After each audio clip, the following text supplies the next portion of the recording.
ಅದೇ ಇನ್ನೊಂದು ಕತೆ ಹೇಳ್ತೀನಿ. ಒಬ್ಬಳು ಹುಡುಗಿ ಅಂಜಲಿ ಅಂತ SSLC ಓದ್ತಾ ಇದ್ಲು. ಅವಳ ಶಾಲೆ ಜಿಲ್ಲಾಧಿಕಾರಿ ಕಚೇರಿ ಪಕ್ಕದಲ್ಲೇ ಅದೇ ರೋಡಲ್ಲಿತ್ತು. ಪ್ರತಿದಿನಾನು ಅವಳು ಜಿಲ್ಲಾಧಿಕಾರಿ ಮೇಲ್ಗಡೆ ಟಾಪ್ ಲೈಟ್ ಹಾಕ್ಕೊಂಡಿರೋ ಕಾರಲ್ಲಿ ಸೈರನ್ ಹೋಗೋದು ಮಾಡ್ತಿದ್ಲು. ಅದು ನೋಡಿದ ತಕ್ಷಣ ಅವಳಿಗೆ ನಾನು ಜಿಲ್ಲಾಧಿಕಾರಿ ಆಗಬೇಕು ಅಂತ ಆಸೆ ಆಯಿತು. ಮನೆ ತುಂಬ ಬಡ ಹುಡುಗಿ, ಅವಳು ಆಗೋಕ್ಕೆ ಜಿಲ್ಲಾಧಿಕಾರಿ ಆಗೋಕ್ಕೆ ನೀನು ಹೆಂಗೆ ಆಗ್ತೀಯಾ ಅಂತ ಎಲ್ಲ ಕೇಳಿದ್ರು. ಅವಳಿಲ್ಲ ನಾನು ಆಗ್ತೀನಿ ಅಂತ ಹೇಳಿದ್ಲು. SLC ಪರೀಕ್ಷೆಯಲ್ಲಿ ಫಸ್ಟ್ ರ್ಯಾಂಕ್ ಬಂದಳು. PUCನಲ್ಲಿ ತಮಿಳ್ನಾಡು ಅವಳು PUC ಫಸ್ಟ್ ರ್ಯಾಂಕ್ ಬಂದಳು. ಅದಾದಮೇಲೆ ಎಂಜಿನಿಯರಿಂಗ್ ಓದಬೇಕು ಅಂತ ಹೋದ್ಲು. ಎಂಜಿನಿಯರಿಂಗ್ ಆಗಲ್ಲ ಅಂತ ಬೇರೆ ಏನೋ ಸೇರಿಸಿದ್ರು. ಡಿಗ್ರಿ ಆಗಿದ ತಕ್ಷಣ ಅವ್ರ ತಂದೆ ಮದುವೆ ಮಾಡಿಬಿಟ್ರು. 19 ವರ್ಷಕ್ಕೆ ಮದುವೆ ಮಾಡ್ಕೊಂಡ್ಳು. ಯಾರನ್ನು ಮದುವೆ ಮಾಡ್ಕೊಂಡ್ಲು? ಒಬ್ಬ ಪೊಲೀಸ್ ಕಾನ್ಸ್ಟೇಬಲ್ನ.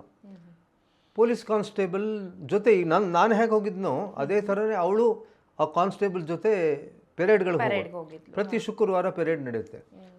ಅವಳ ಗಂಡ ಪೆರೇಡ್ ಮಾಡೋವಾಗ ಯಾರಿಗೆ ಸೆಲ್ಯೂಟ್ ಮಾಡ್ದ? ಜಿಲ್ಲೆ SP ಗೆ. ಅವನು ಕಾಕಿ ಯೂನಿಫಾರ್ಮ್ ಹಾಕ್ಕೊಂಡು. ಆಗ ಅವಳಿಗೆ ಆದರೆ DC ಆಗಬೇಕು, ಇಲ್ಲ ಅಂದರೆ SP ಆಗಬೇಕು ಅಂತ ಇದು ಮಾಡಿ ಗಂಡನ ಕೇಳಿದ್ಲು ನಾನು ಆಗಬೇಕು ಅಂತ. ಅವಳಿಗೆ ಅಷ್ಟಲ್ಲಾಗಲೇ ಒಂದು ಮಗುವಾಗಿತ್ತು. ನನ್ನ ಮಗುವಾಗಿದೆ, ಪರವಾಗಿಲ್ಲ ನೀನು ಹೋಗು ಪರೀಕ್ಷೆಗೆ ಹೋಗು ಅಂತ.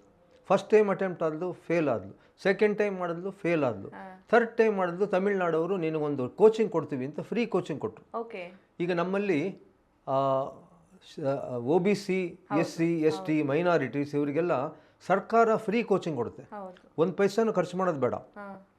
ಅವ್ರಿಗೆ ವಸತಿ, ಊಟ, ತರಬೇತಿ ಎಲ್ಲ ಕೊಟ್ಟು ಟ್ರೈನಿಂಗ್ ಕೊಡುತ್ತೆ. ಅದಕ್ಕೊಂದು ಪ್ರವೇಶ ಪರೀಕ್ಷೆ ಬರೀಬೇಕಷ್ಟೆ. ಅದು ತೊಗೊಂಡ್ಳು ಅವಳು. ಅದು ತೊಗೊಂಡ್ಳು, ತಿರ್ಗಾ ಹೋದ್ಲು, ತಿರ್ಗಾ ಆಗಲಿಲ್ಲ. ತಮಿಳ್ನಾಡು ಪಬ್ಲಿಕ್ ಸರ್ವಿಸ್ ಕಮಿಷನ್ಗೆ ಹೋದ್ಲು. ಅವಳು ಯಾವುದು ಕ್ಲಾಸ್ 2 ಸಿಕ್ತು. ಆಯಿತು ಬಿಡು, ಕ್ಲಾಸ್ 2 ಹೋಗು ಅಂತ ಹೇಳ್ದ ಅವಳು ಗಂಡ. ಅವಳು ಕ್ಲಾಸ್ 2 ಹೋದಾಗ ಇಲ್ಲ ನಾನು ಸಿವಿಲ್ UPSCನೇ ಪಾಸ್ ಆಗಬೇಕು ಅಂದು. ಮತ್ತೆ UPSC ಅಪಿಯರ್ ಆದ್ಲು, ಫೇಲ್ ಆದ್ಲು. ಲಾಸ್ಟ್ ಟೈಮ್ ಅಪಿಯರ್ ಆದ್ಲು, UPSC ಪಾಸ್ ಆದ್ಲು. ಇವಾಗ ಅವಳು ಮಹಾರಾಷ್ಟ್ರದಲ್ಲಿ IGP ಆಗಿದ್ದಾಳೆ. ನಮ್ಮ ಸ್ಟೂಡೆಂಟ್ ಅಲ್ಲ, ಅವಳು IGP ಆಗಿದ್ದಾಳೆ. ನನ್ನ ಸ್ಟೂಡೆಂಟ್ ಇಬ್ಬರು ನಿಮ್ಮ ಥರನೇ ಇಬ್ಬರು ಹುಡುಗಿಯರು. ಈಗ ಒಬ್ಬಳು ಅಂಡಮಾನ್ ನಿಕೋಬಾರ್ಗೆ ಹೋಗಿದ್ದಾಳೆ, ಒಬ್ಬಳು ಅರುಣಾಚಲ್ ಪ್ರದೇಶಕ್ಕೆ ಹೋಗಿದ್ದಾಳೆ. ಇಲ್ಲೇ ಕರ್ನಾಟಕದವ್ರು ಒಬ್ಬಳ ಹೆಸರು ಶ್ರೀದೇವಿ ಅಂತ, ಒಬ್ಬಳ ಹೆಸರು ಶ್ರುತಿ ಅಂತ. ಹೋದ ವರ್ಷ. ಈ ವರ್ಷ ನಾನು ಟ್ರೈನ್ ಮಾಡಿದ 15 ಜನ ಹೋದರು. 12 ಜನ ಫಾರೆಸ್ಟ್ ಸರ್ವಿಸ್ಗೆ ಹೋದರು, 3 ಜನ ಸಿವಿಲ್ ಸರ್ವಿಸ್ಗೆ ಹೋದರು. ನನಗೇನು ಖುಷಿಯಾಗುತ್ತೆ ಅಂದರೆ ನಾನು ತರಬೇತಿ ಕೊಟ್ಟವರು ಈ ರೀತಿ ಅವರ ಏನು ಬೇಕು ಅಂತ ಉದ್ದೇಶ ಅದು ಸಾಧಿಸಿ ಒಂದು ಕಡೆ ಹೋಗಿ ಯೂನಿಫಾರ್ಮ್ ಹಾಕ್ಕೊಂಡು ಒಂದು ಅಧಿಕಾರ ಚಲಾಯಿಸೋದು ನೋಡಿದ್ರೆ ಆ ಖುಷಿ ಏನಿದೆ ಅದು ಬೇರೆ ಯಾವುದು ಸಿಗೋಲ್ಲ. ಅದನ್ನು ಯಾತಕ್ಕೆ ಈಗ ನಿಮ್ಮದು ಒಪ್ಕೊಂಡೆ ಅಂದರೆ ಇದು ಎಲ್ರಿಗೂ ಗೊತ್ತಿಲ್ಲ. ತುಂಬ ಜನ ಎಲ್ಲೋ ಹಳ್ಳಿ ಕಡೆ ಇರ್ತಾರೆ, ಅವ್ರು ಯಾವುದೋ ಒಂದು ಕೋಚಿಂಗ್ ಕ್ಲಾಸ್ ಸೇರಿಬಿಟ್ರೆ ಪಾಸ್ ಆಗಿಬಿಡ್ತೀವಿ ಅಂತ ಗೊತ್ತಾ. ಅದಾಗಲ್ಲ. ಬರೀ ಕೋಚಿಂಗ್ ಕ್ಲಾಸ್ ತೊಗೊಂಡು ನಮಗೆ ಇನ್ನೊಬ್ಬ ಕೋಚಿಂಗ್ ಕ್ಲಾಸ್ಗೆ ಹೋದ, ಕೋಚಿಂಗ್ ಕ್ಲಾಸ್ ದುಡ್ಡು ತುಂಬ ಜಾಸ್ತಿ, 1.5 ಲಕ್ಷ 2 ಲಕ್ಷ ಕೊಡಬೇಕು. ಅಷ್ಟೆಲ್ಲ ಹಣ ಕೊಟ್ಟು 1 ವರ್ಷ 2 ವರ್ಷ 3 ವರ್ಷ ಏನೂ ಆಗದೆ ವೇಸ್ಟ್ ಆಗ್ತಾರಲ್ಲ, ಆಗ ಅವರಿಗೆ ಖಿನ್ನತೆ ಬರುತ್ತೆ. ಅವ್ರಿಗೆ ಯಾಕಪ್ಪ ನಾವು ಹೋದೆ, ಬೇರೆ ಏನಾದರೂ ಕೆಲಸ ಮಾಡಿದ್ವಿ, ಏನಾದರೂ ಒಂದು 30,000 40,000 ಸಂಬಳ ಬರೋದು, ಈಗ ಇದೂ ಇಲ್ಲ ಅದೂ ಇಲ್ಲ, ವಯಸ್ಸು ಜಾಸ್ತಿ ಆಗಿಬಿಡುತ್ತೆ. ಹಾಗಾಗಿ ಇದರಲ್ಲಿ ಒಂದು ಈ ಸಿವಿಲ್ ಸರ್ವೀಸಲ್ಲಿ ಒಂದು ಅಟ್ರ್ಯಾಕ್ಷನ್ ಇದೆ. ನಾನು UPSC ನೀವು ಹೇಳಿದಲ್ಲ ಈಗ ಮಾತಾಡುವಾಗ ಇಂಟರ್ವ್ಯೂ ಬೋರ್ಡಲ್ಲಿದ್ದೆ ಅಂತ. ನಾನು UPSC ಇಂಟರ್ವ್ಯೂ ಬೋರ್ಡಲ್ಲಿದ್ದಾಗ ಒಬ್ಬ ವಿದ್ಯಾರ್ಥಿ ಬಂದಿದ್ದ. ಅವನು ನಾನು ಕೇಳಿದ ಪ್ರಶ್ನೆ ನಿಮಗೆ ಹೇಳ್ತೀನಿ. ಅವನು IBM ಅಮೇರಿಕಾ IBM ಅಲ್ಲಿ ಉತ್ತಮ ಕೆಲಸದಲ್ಲಿದ್ದ. ಅವನು 1 ವರ್ಷಕ್ಕೆ 3 ಕೋಟಿ ರೂಪಾಯಿ ಸಂಬಳ. 3 ಕೋಟಿ. ಆ 3 ಕೋಟಿ ಸಂಬಳ ಒಂದು ಬಿಟ್ಬಿಟ್ಟು ನಾನು IAS ಮಾಡ್ತೀನಿ ಅಂತ ಹೇಳಿ IAS ಮಾಡೋಕ್ಕೆ ಡೆಲ್ಲಿಗೆ ಬಂದ.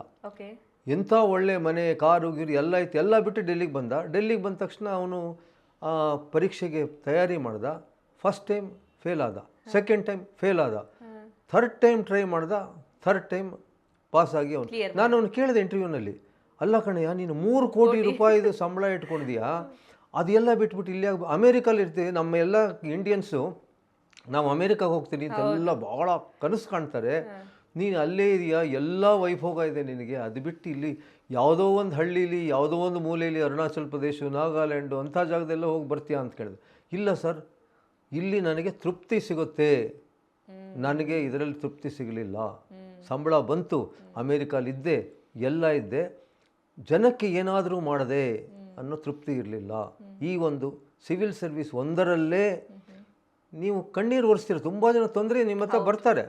ನಾನು ಪೊಲೀಸ್ ಆಫೀಸರ್ ಆಗಿದ್ದಾಗ ನೂರಾರು ಜನ ನಮ್ಮ ಮನೇಲಿ ಕಳ್ತನ ಆಯಿತು, ನಮಗೆ ಮೋಸ ಮಾಡಿದ್ರು, ಈ ಇದ್ರದ್ದು ಮೋಸ ಆಗುತ್ತಲ್ಲ ತುಂಬ ಫ್ರಾಡ್ಗಳು ತುಂಬ ಆಯಿತು, ನಮ್ಮದೆಲ್ಲ ಸಂಬಳ ಹೊಟ್ಟೋಯ್ತು, ನಮ್ಮ ಆಸ್ತಿ ಹೊಟ್ಟೋಯ್ತು, ನಮ್ಮ ಮಗ ನಾವು ಮೋಸ ಮಾಡಿದ, ಇನ್ನೊಂದು ಕೊಲೆ ಆಯಿತು ಇತ್ಯಾದಿ ಬರ್ತಾರೆ. ಅದನ್ನು ಒಂದು ಕೇಸು ನೀವು ಸಾಲ್ವ್ ಮಾಡಿದ್ರೆ ಜೀವಮಾನ ಪರ್ಯಂತ ಅವರು ನಿಮ್ಮನ್ನು ನೆನೆಸ್ಕೋತಾರೆ. ಆ ಒಂದು ನಿಮಗೆ ನಮ್ಮಲ್ಲಿ ಉರ್ದುನಲ್ಲಿ ದುವಾ ಅಂತ ಕರೀತಾರೆ. ದುವಾ ಇನ್ನೊಬ್ಬರಿಗೆ ಅದನ್ನೊಂದು ಒಳ್ಳೆಯದಾಗಲಿ ಇವರಿಗೆ ಪ್ರಾರ್ಥನೆ.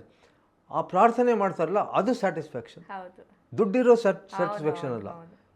ಹೀಗಿದ್ದರೆ ಮಾತ್ರ ಈ ಒಂದು ಸರ್ವಿಸಿಗೆ ಹೋಗಬೇಕು. ಇದು ಬಹಳ ಒಳ್ಳೆ ಸರ್ವಿಸ್, ಬಹಳ ಒಳ್ಳೆ ಜನಕ್ಕೆ ಒಳ್ಳೇದು ಮಾಡಬೇಕು ಅಂದರೆ ಒಳ್ಳೇದು ಮಾಡಬಹುದು. ಆದರೆ ಕೆಲವರು ಒಳ್ಳೇದು ಮಾಡೋದು ಬಿಟ್ಟು ಬರೀ ಹಣ ಮಾಡೋಕ್ಕೆ ಅಂತ ಬರ್ತಾರೆ ಸರ್ವಿಸ್. ಅದು ತುಂಬ ಬಹಳ ದುಃಖ ಆಗುತ್ತೆ. ಕೆಲವರು ಬರೀ ಹಣ ಮಾಡಬೇಕು, ಅಧಿಕಾರ ಮಾಡಬೇಕು ಅಂಥೇಳಿ ಈ ಸರ್ವಿಸಿಗೆ ಬರೋದರಿಂದ ಸರ್ವಿಸಿಗೆ ಕೆಟ್ಟ ಹೆಸರು ಬರ್ತಾಯಿದೆ.